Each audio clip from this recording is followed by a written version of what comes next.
Canal Congreso. Aquí vive la democracia.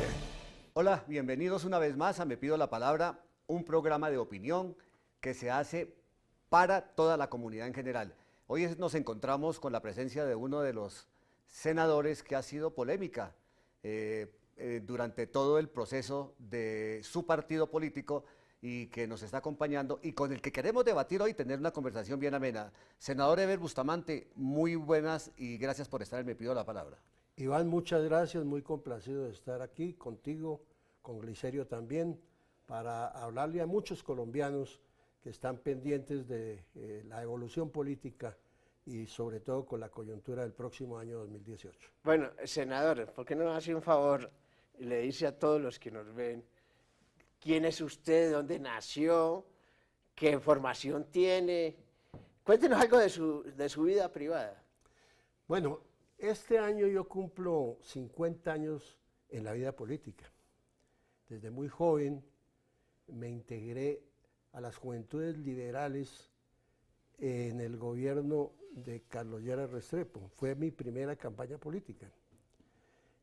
A partir de ese entonces... En Zipaquirá. En Zipaquirá, por supuesto. Yo soy zipaquireño, cundinamarqués, pues muy influido en esa época, tanto por la culminación de la confrontación liberal conservadora que fue canalizada a través del Frente Nacional, pero también influido por otra gran corriente que tiene que ver con la exacerbación en los centros urbanos de toda esa migración de origen campesina, con la confluencia de la aparición en Colombia y en América Latina de los movimientos armados, sobre todo los que surgieron al amparo y bajo el influjo del triunfo de la Revolución Cubana. Ese es como el contexto.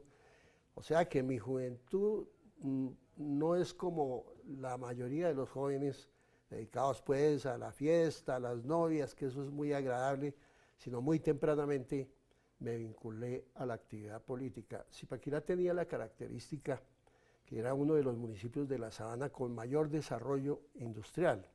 Allá estaba Malterías Unidas, allá estaba la planta colombiana de soda, que procesaba el 36% de las materias primas con las que se alimentaba la industria del país.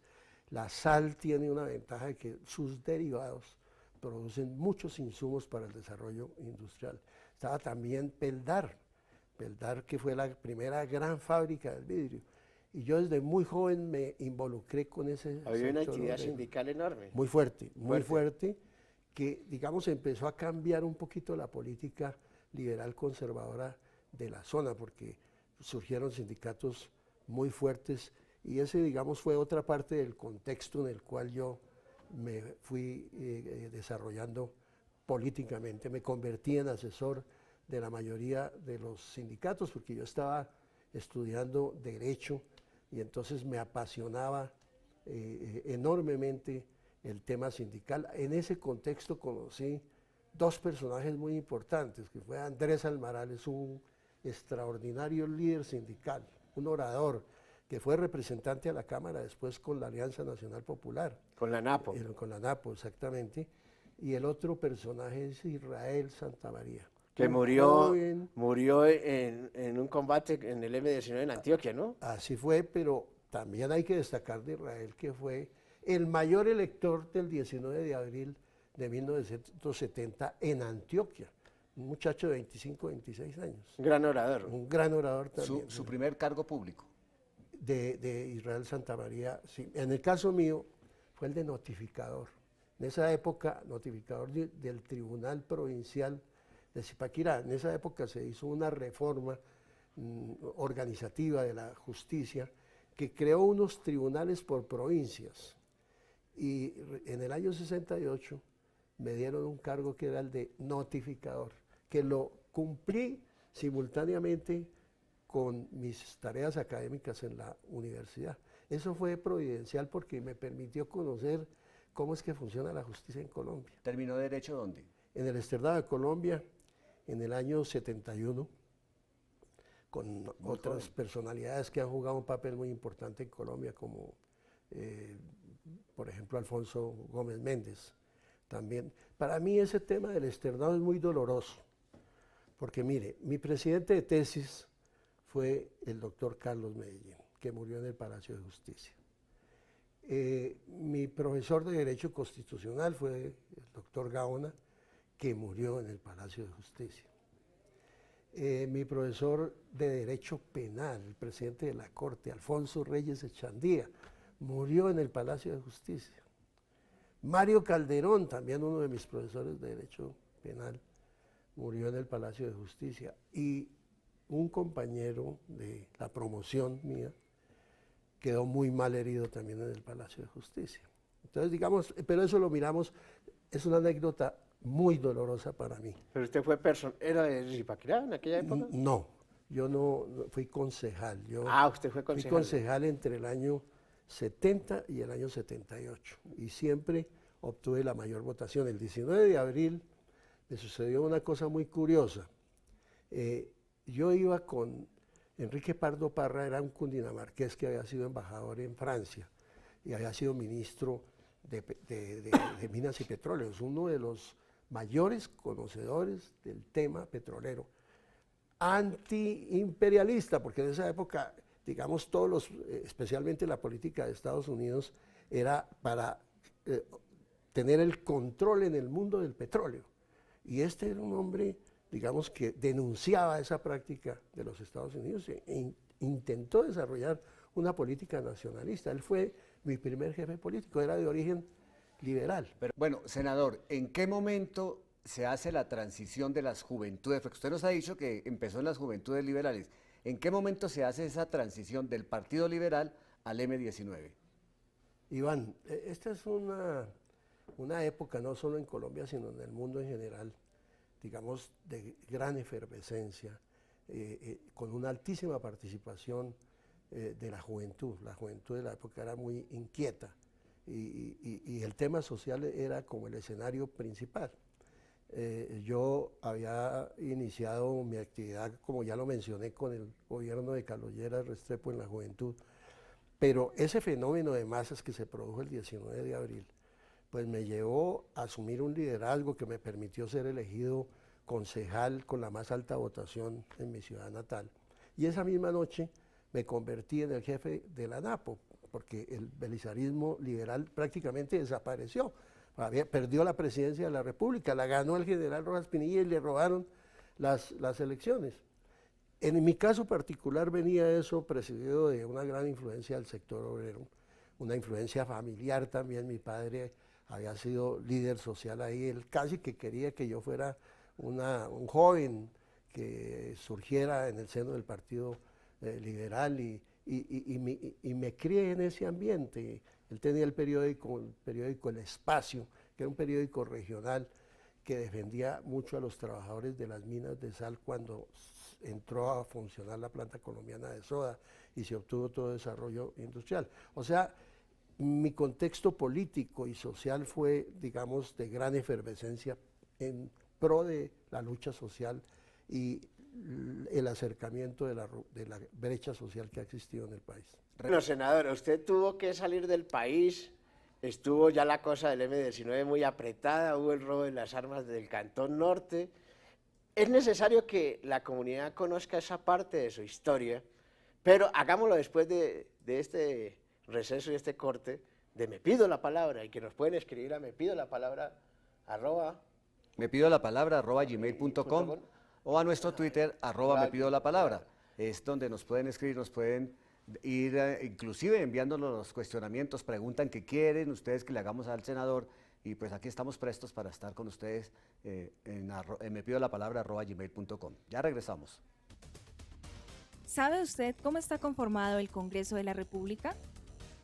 El Congreso de la República está conformado por 2 cámaras, el Senado con 102 miembros elegidos a nivel nacional y la Cámara de Representantes compuesta por 166 integrantes elegidos en los departamentos. A su vez, el Congreso está dividido en 7 comisiones constitucionales que se especializan en temas para facilitar el trámite legislativo y de reforma constitucional. Entre los temas más relevantes que tratan las comisiones son la Comisión Primera, Reformas a la Constitución y Derechos Fundamentales.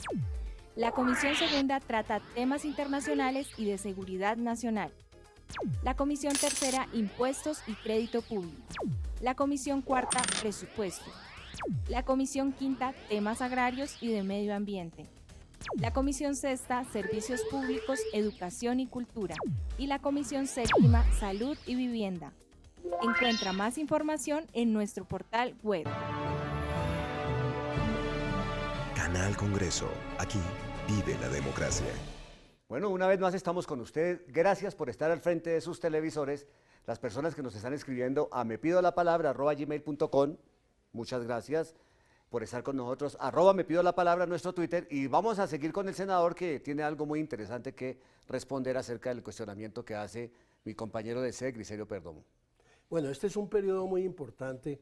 Yo me voy a tomar un minutico para tratar de puntualizar, porque es que se ha debilitado mucho la enseñanza de la historia en Colombia. Y esos episodios de los años 60, 70, diría yo que no están bien contados. Hay muchas visiones, muchos enfoques de ese periodo de la historia. Yo voy a contar uno. Yo estuve, y por lo menos lo que tengo a partir de mi experiencia, yo en realidad fui elegido concejal entre el año 70 y el año 78 en mi ciudad natal. Pero en ese periodo me vinculé al fenómeno nacional de la ANAPO. Y ahí conocí a personajes como Antonio García, un hombre especialísimo, profundo conocedor de la problemática rural y agraria, no solo de Colombia, sino de América Latina. Figuras como José Jaramillo Giraldo también, que venían de los años 40, pero que, digamos, no es un hombre internecio, no es un hombre enciclopédico, de un conocimiento muy vasto. Y ahí conocí personajes muy valiosos, pero también la otra faceta que apareció, que supo interpretar el fenómeno de la ANAPO y que era lo que lideraba Jaime Bateman. Entonces, en el seno de la ANAPO, cuando se da esa lucha interna, hay una anécdota. Mire, nosotros acompañamos para la campaña presidencial del año 74, que la candidata era María Eugenia. Todo el día estaba con Carlos Toledo Plata, con Israel Santamaría, con Andrés Almarales, con Carlos Vidales, yo la acompañaba. O sea, María Eugenia se levantaba ultraconservadora y terminaba socialista a las 10 de la noche. Pero la tarea la hacía por la noche Samuel Moreno, y entonces volvía a amanecer conservadora, y eso era de todos los días una dificultad. Con eso quiero graficar la polarización que hubo en el seno de la ANAPO. Y nosotros impulsamos un sector que se expresó especialmente a través de un periódico que se llamaba Mayorías. Eso en el grupo La ANAPO Socialista. La ANAPO Socialista, exactamente. Y que fue el más afín al M19. Mire, y ahí se empezó a conformar una dirección paritaria entre el M19 clandestino y la ANAPO Socialista, que actuaba en la legalidad. Llegó a ser parte de esa dirección nacional un parlamentario conservador boyacense, José Cortés, en el año 75, 76. Eso casi no se conoce, porque era tal, digamos, el impacto del M19 por el manejo muy hábil, muy inteligente de la comunicación con la ciudadanía en general, que los conservadores estaban entrando a ese proyecto. Muchos sectores distintos a la izquierda radical y guerrillerista y tradicional.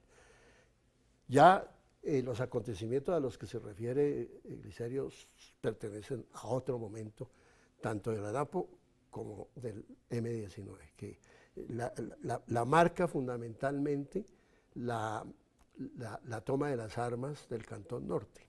Eso rompe finalmente y lanza definitivamente a la clandestinidad al conjunto del M19.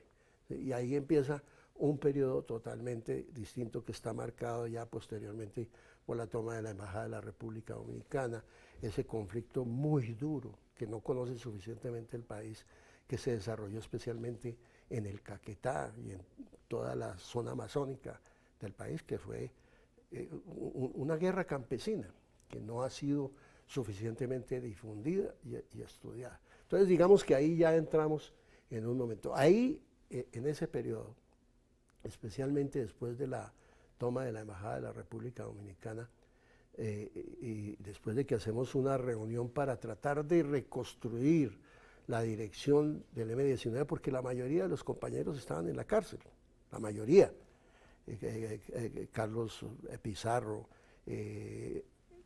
Toledo, Andrés Almarales, Israel Santamaría en ese momento ya habían sido detenidos. O sea, habíamos quedado muy poquitos por fuera. Entonces Jaime convoca una reunión nacional en un balneario que se llama Potosí, a unos pocos kilómetros entre Tocaima y Agua de Dios, en Cundinamarca. Y para tratar de reorganizar una dirección nacional. A esa reunión venía en representación del Valle Antonio Navarro. Y bueno, había que recoger a los compañeros en Girardot, en Ibagué, en Fusagasugá, pero resulta que la reunión había sido infiltrada y sabían exactamente dónde estábamos. Desde la noche anterior, detrás de una montaña estaba acantonado un batallón del ejército, solo a la espera de que llegaran todos los... Eso fue en el mes de octubre de 1980. Y claro, cuando los compañeros salen a recoger a los que llegaban a otros municipios, pues ellos se dieron cuenta que había un seguimiento. Y ahí prácticamente detienen lo que iba a ser la nueva dirección. Entre otros, ahí cae Antonio Navarro, que no alcanza a llegar a la reunión porque es detenido antes, y entonces va a la cárcel. Y quedamos en peor circunstancia que la que estábamos anteriormente, me refiero en cuanto a la conformación de una dirección. Ese fue un periodo muy difícil del M-19, que tiene que fortalecer su trabajo en el campo. Nos lleva a eso porque el trabajo urbano había sido completamente barrido, desaparecido. Me consta a mí porque yo con Vera Grave y con Carlos Duplá manejábamos la responsabilidad del trabajo político militar en Bogotá y en Cundinamarca, que era... Carlos Duplá San Juan, el de televisión.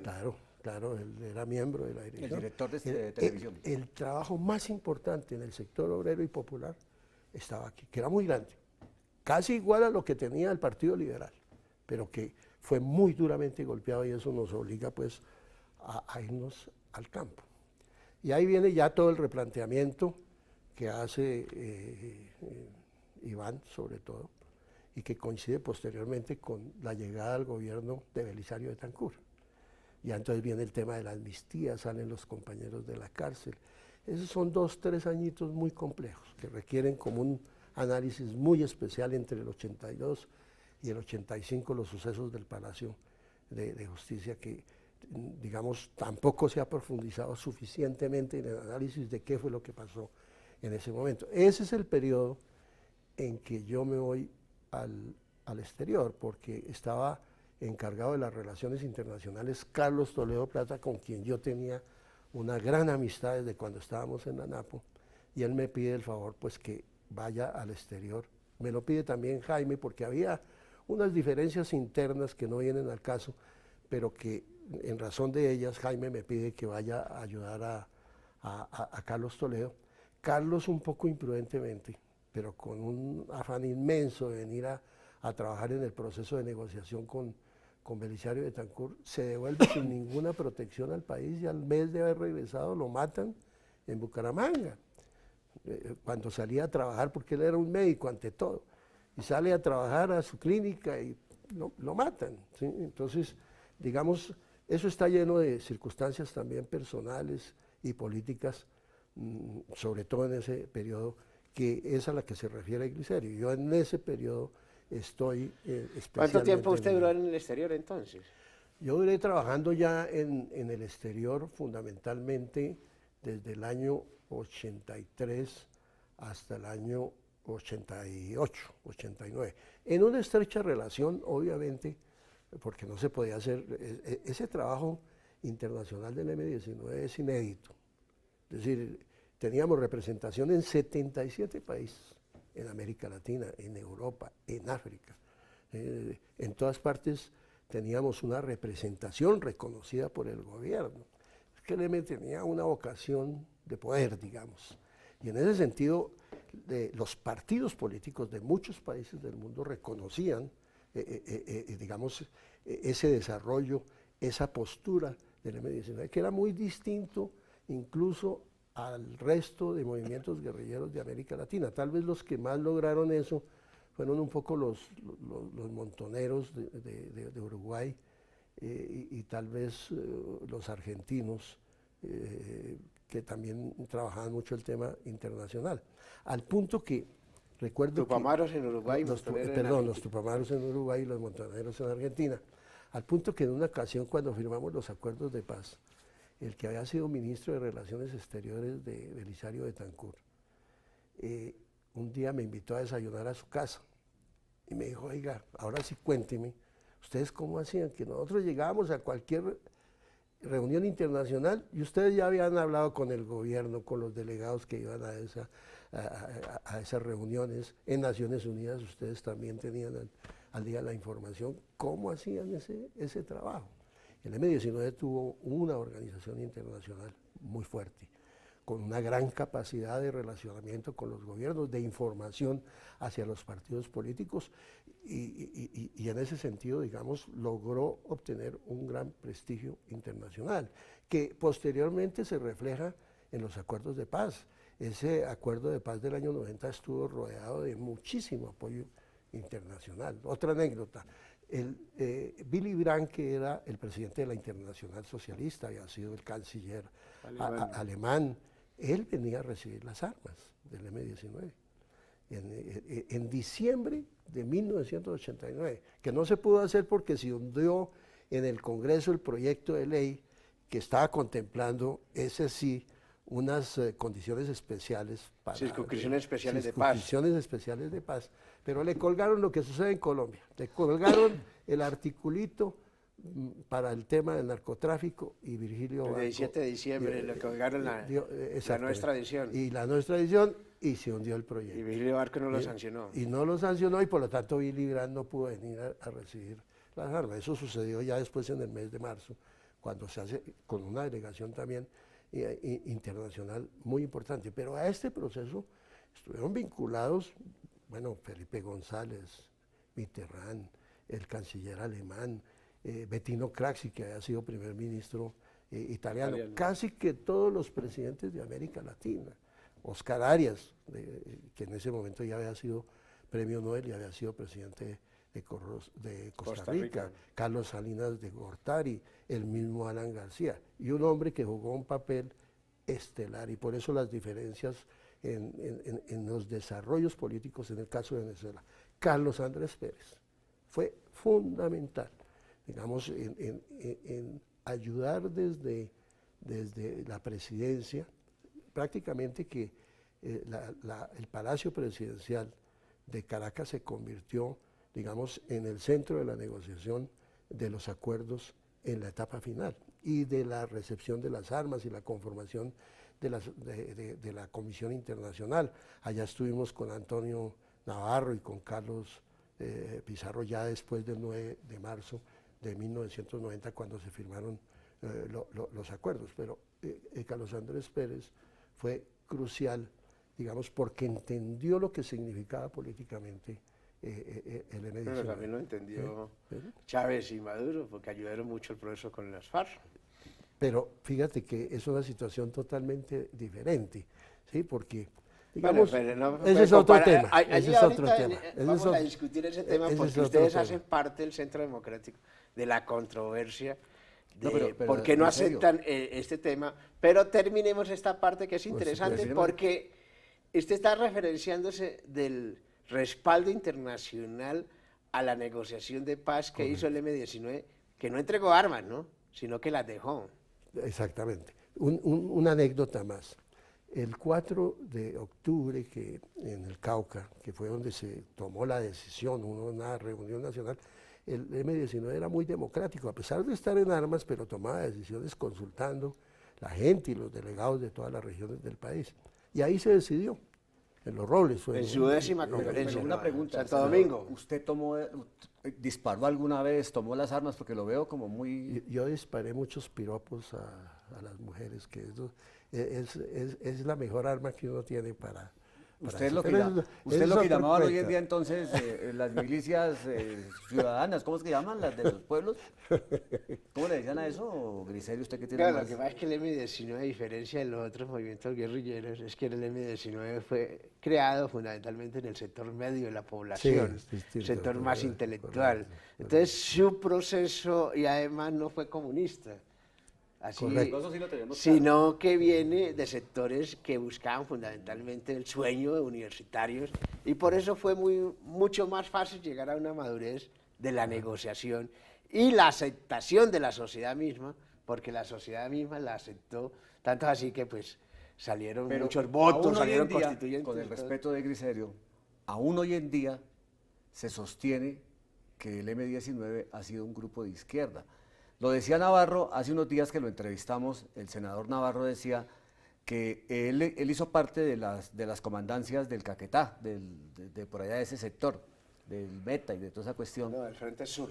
Del Frente Sur, y decía que él se movía en el sector liberal, que era, las FARC se movían en el sector liberal y que ellos se movían un poco mejor en el sector conservador. Es que recordémosle a la gente que el M-19 surge de un fraude electoral que le hacen a un general que había dado un golpe de Estado en el país y que había hecho una buena gestión y la gente creyó masivamente en él. O sea, surge de un hecho de democracia. Eso es importante definirlo. Sí, eso es porque es que las otras organizaciones guerrilleras surgen o en el campo, o en las universidades, o en los sindicatos.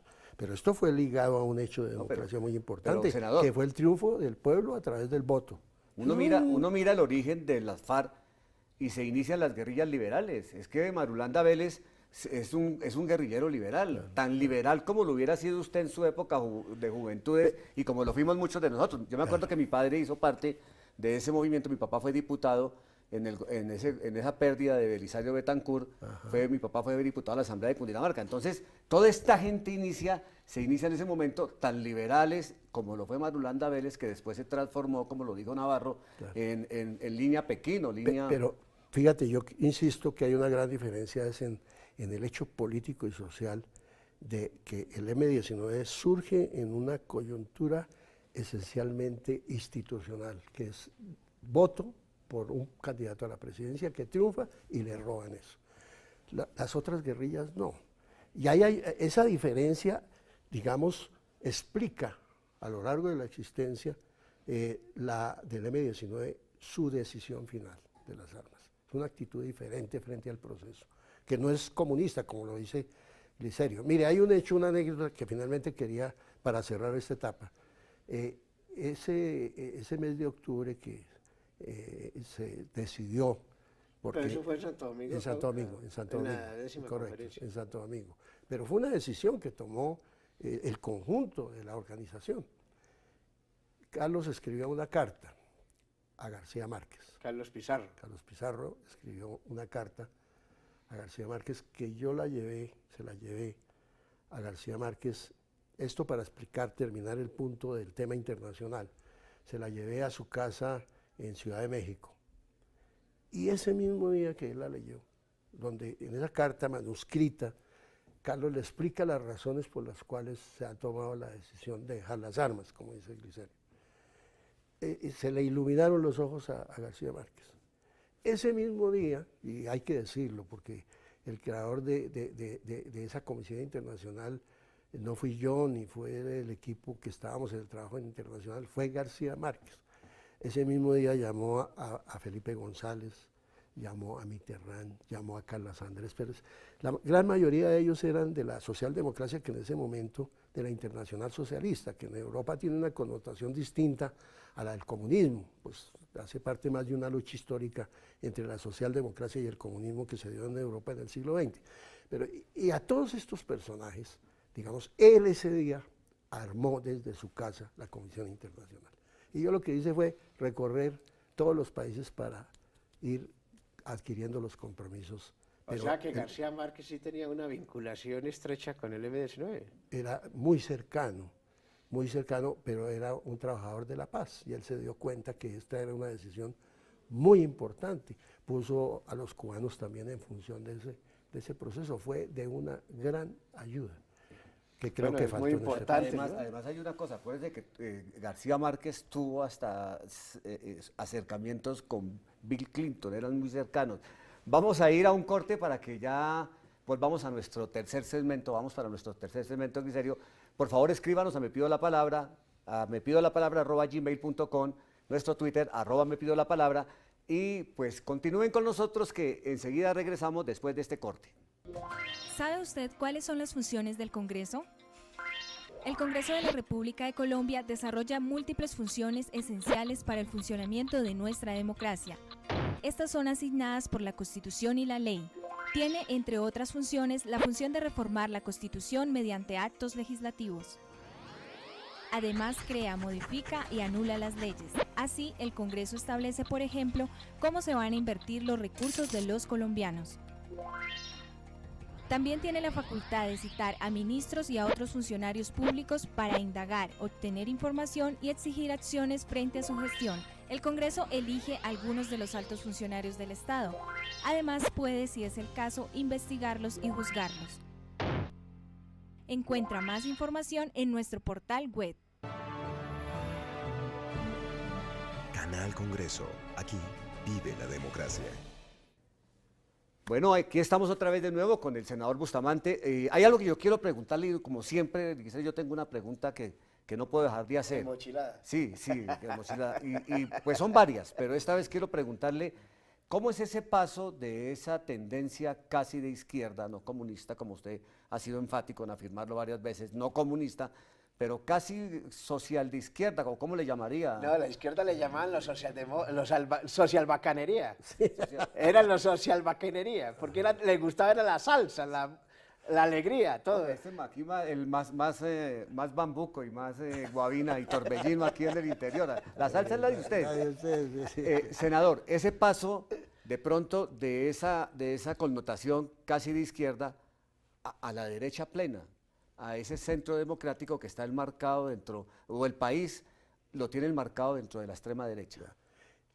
Es un proceso muy interesante y yo creo que en eso también, digamos, hay una terminología que no corresponde a la realidad y por eso los hechos se vuelven muy importantes en el análisis de esta situación. Primero, como resultado de todo eso que sucedió en los años 70 y 80, digamos, eso culmina en un acontecimiento crucial para Colombia, que es la constituyente del año 91.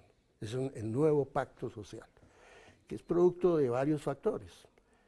Un sector de la guerrilla que entiende que el camino no es la violencia, la necesidad del pluralismo político, una juventud nuevamente en efervescencia, parecido a lo que sucedió por los años 68, 69 en Colombia y en el mundo, pero particularmente en Colombia.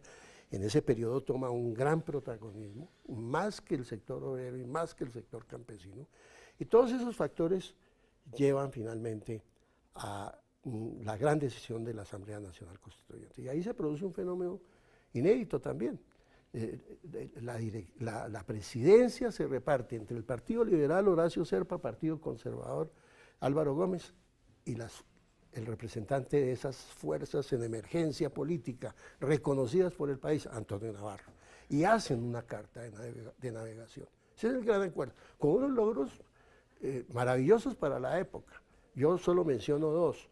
Uno en el terreno de los derechos, que es la tutela, ¿sí? La tutela que pone en manos del ciudadano común y corriente un instrumento para hacer valer sus derechos, valiosísimo, una garantía, sí, que ahorita se vio afectada por este proceso de negociación. Dos, en el tema de la justicia, la creación de la Fiscalía. Y agrego uno adicional, pasamos de una democracia representativa a una democracia participativa, que no se ha aprovechado suficientemente. Entonces, por eso el término de izquierda, derecha, yo creo que lo que se llama izquierda no supo aprovechar suficientemente ese fenómeno del paso de una democracia representativa a una democracia participativa. Ahí tenía un gran escenario de vinculación a las comunidades, no lo supo desarrollar. Entonces, lamentablemente, la Alianza Democrática M19, que había liderado ese proceso en la Constituyente, que después convoca elecciones, elegimos 14 representantes, 9 senadores, con un criterio muy pluralista. Llevamos en la lista de Senado a personajes como Mario Lacerna, que es fundador de la Universidad de los Andes, Pedro Bonet, que representaba un sector económico muy importante. En fin, el M19 siempre tuvo ese talante de integrar a la gente en todos estos fenómenos. Pero usted fue senador en aquella Yo fui época. senador, claro. Y ahí conoció al doctor Álvaro Uribe Vélez. Ahí conocí. Porque él fue senador en la misma comisión. Y en el mismo periodo nos dimos mucho palo, nos conocimos en la diferencia. esa discusión que vimos alrededor de la ley de reforma de la seguridad social, de la ley Sion, fue a fondo. Y recorrimos el país durante año y medio, en las capitales, en todas las ciudades del país, yo con una posición distinta. Él tenía razón, yo debo reconocerle que el tema de la cobertura, que en esa época estaba en el 15%, hoy está por el 99%, desde el punto de vista cuantitativo, no desde el punto de vista cualitativo, porque seguimos con el paseo de la muerte en la atención de urgencias especialmente. Senador, es tenaz. Haber vuelto la salud un negocio, pues eso lo convirtió, y habiendo intermediarios, porque es que mientras hay intermediarios, eso convirtió la salud en uno de los peores negocios para el pueblo, para los dueños de las EPS. Pero eso es la ley 100. O sea, eso es la ley 100. Pero sigamos, qué pena lo Pero interrumpí. sabes que sigo discutiendo el tema con el presidente Uribe en diferencia sobre esos temas, que da cuenta del Es decir, talante la idea de democrático Uribe como tal ¿ya? es fabulosa. Es muy buena, pero en la el momento en cobertura que se vuelve cualitativa, intermediaria. correcto. Eso habrá que introducirle correctivos. Pero retomamos el Sí, proceso. por favor. Todos estos son factores. Se disuelve prácticamente el M19 en las elecciones del año 94, porque le sucedió lo que le acaba de suceder al Centro Democrático, que después de dar ejemplo de cerrar la lista al Senado, como la tuvimos cerrada en esa época, decidimos que todos nos habíamos vuelto una especie de supermanes en política y nos abrimos en Operación Avispa, y ahí nos acabamos. No sacamos un solo senador ni un solo representante a la Cámara. A ver, le quiero decir algo. El senador Navarro hace una aclaración sobre ese tema al respecto. Dice, nosotros le habíamos ofrecido al país un concepto diferente en política y terminamos haciendo lo mismo que hacían los demás partidos. Correcto, ahí nos equivocamos. No, pero en ese tiempo salió un representante, una señora Yanés Suárez, Al final, sí. ¿sí? Y que salvó la personería jurídica, que es la Tienes personería razón. jurídica del Partido Verde hoy en día. Exactamente. Sí. Entonces, Después ya pero no- sigamos a ver. Pero usted entonces ahí, luego, ahí quedamos cada ahí quien. queda, porque usted hace una afirmación, o sea que es posible que en las próximas elecciones del Centro Democrático, como abrió las listas, no saque ningún senador. No, vamos ya para allá, vamos a sacar muchos más de los que se cree. Pero para terminar de explicar, nos fuimos a las regiones. Rosenberg Pavón se volvió alcalde de Yumbo, Antonio Navarro alcalde de Pasto, otras figuras como Luis Gómez, alcalde de Riohacha. Yo me fui también Zipaquirá. a Zipaquirá, mi tierra natal. Y allá Y fue también, alcalde de y fui Zipaquirá. alcalde de Zipaquirá. O sea, nuestro refugio fue la región y la política en la región, y lo hicimos bien. Creo que todos fuimos exitosos en la gestión municipal, con cosas que mostrar.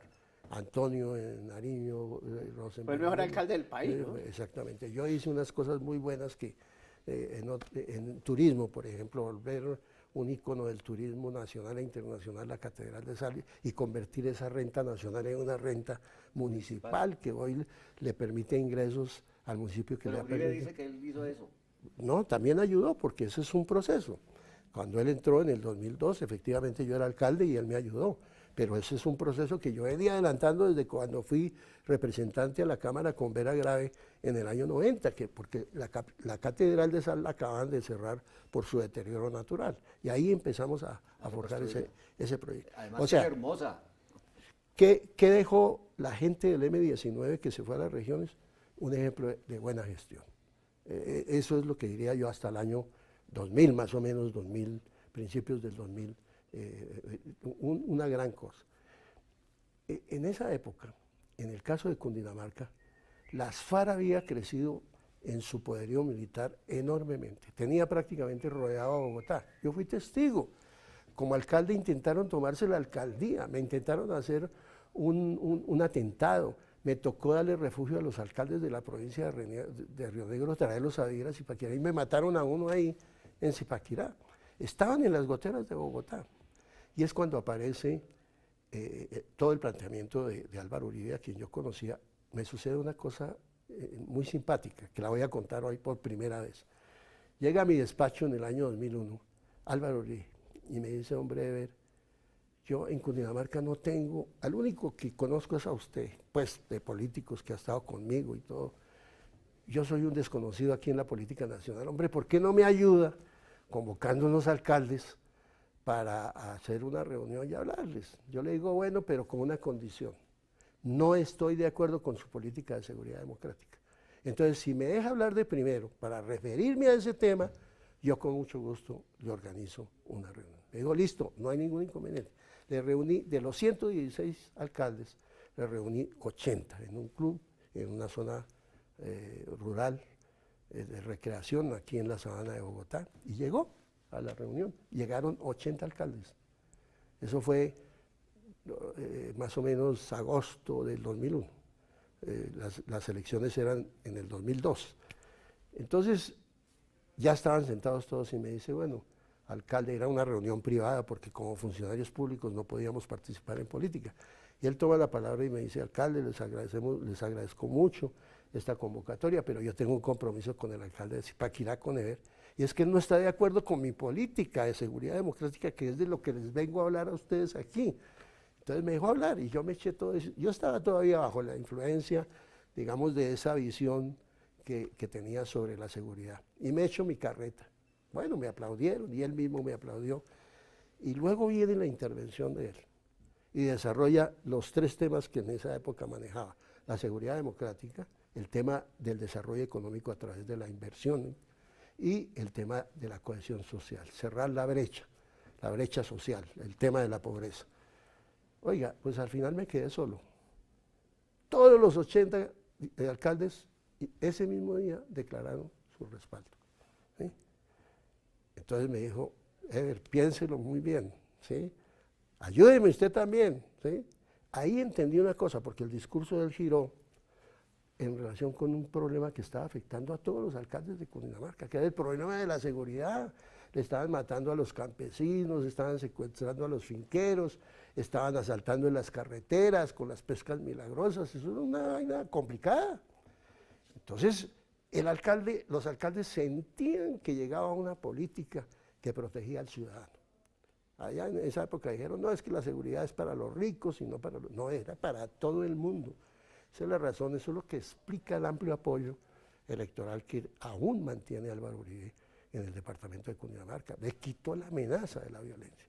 Porque es que la propuesta de las FARC para el campesino y todo, no era una propuesta de reivindicación en el tema agrario, en las oportunidades, sino era un problema de violencia ejercido contra los mismos campesinos. Pero, senador, estamos iniciando un ciclo en contra de un ejército que se estaba expandiendo, como usted lo dice, por todo el país, que tenía sitiado a Bogotá, como usted lo dice. Agregándole lo del narcotráfico. Agregándole lo del narcotráfico, para meternos en un fenómeno que de pronto le quisiera preguntar a usted si consideraba que era la solución en el momento, que era lo de los paramilitares, lo del ejército paramilitar. Porque es que yo no veo diferencia ninguna, pero con todo el respeto, entre los ejércitos de las FARC, que de pronto iniciaron con una concepción en favor del pueblo, y con un ejército paramilitar que también llegó a ser más grande inclusive que las mismas FARC, y que hoy continúan unos sectores de esos paramilitares delinquiendo, como son las BACRIM. ¿Consideraba el doctor Álvaro Uribe que esa era la solución para el país en ese entonces? Tienes toda la razón cuando tú haces esa reflexión. El tema de los paramilitares, pero más allá del tema de los paramilitares y de la guerrilla, la gran tragedia de Colombia es la violencia. Es decir, gravísimo para Colombia que históricamente la regla del juego haya sido la violencia. Fíjate lo grave. Aquí el sistema democrático es débil porque no ha logrado que unas reglas del juego, y por eso di el ejemplo de la constituyente del 91, porque no se logra que todos los sectores de la sociedad, independientemente de su condición económica, social o política, acaten la regla del juego. Y entonces termina por imponerse como regla la violencia, que es el caso de los paramilitares. Es inaceptable. Senador. Sí. A ver, hay parte que es bueno que el país comience a entender. Es cierto que existe una polarización política, ¿sí?, que se reflejó en el plebiscito de la gente que estaba por la negociación y la gente que estaba porque no se adelantaron esos acuerdos que se hicieron en La Habana. Álvaro Uribe, como usted lo acaba de comentar, con su política de seguridad democrática, el aporte fundamental de Álvaro Uribe es que logra en las FARC un punto de inflexión, de madurez, que lleva a las FARC a una mesa de negociación para que dejen las armas. Usted sabe que como fue militante del M-19, solamente los grupos guerrilleros dejan las armas, hacen procesos de paz cuando están maduros. O sea que saben y se dan cuenta que es imposible, que por la vía militar es imposible llegar al poder. A esa conclusión llegó el M-19, a esa conclusión llegaron las FARC. Pero gran parte de ese ejercicio para que las FARC llegaran a ese compromiso de dejar las armas, porque cumplieron, entregaron sus armas, se le debe a Uribe, por el ejercicio que hizo de destapar las vías, de combatirlos con fuerza. ¿Por qué Uribe, a no ser que sea un problema de ego o otras cosas, no se monta en un proceso de paz que de todas formas para el país le conviene que un montón de guerrillos hayan dejado sus armas? ¿Cuál es la razón? Esa parte no la hemos podido entender los colombianos. A ver, hay una cosa muy importante en lo que ha sucedido y es la entrega o dejación de las armas por parte de las FARC. Es decir, eso no se puede desconocer, eso es una realidad y ese es un paso muy importante.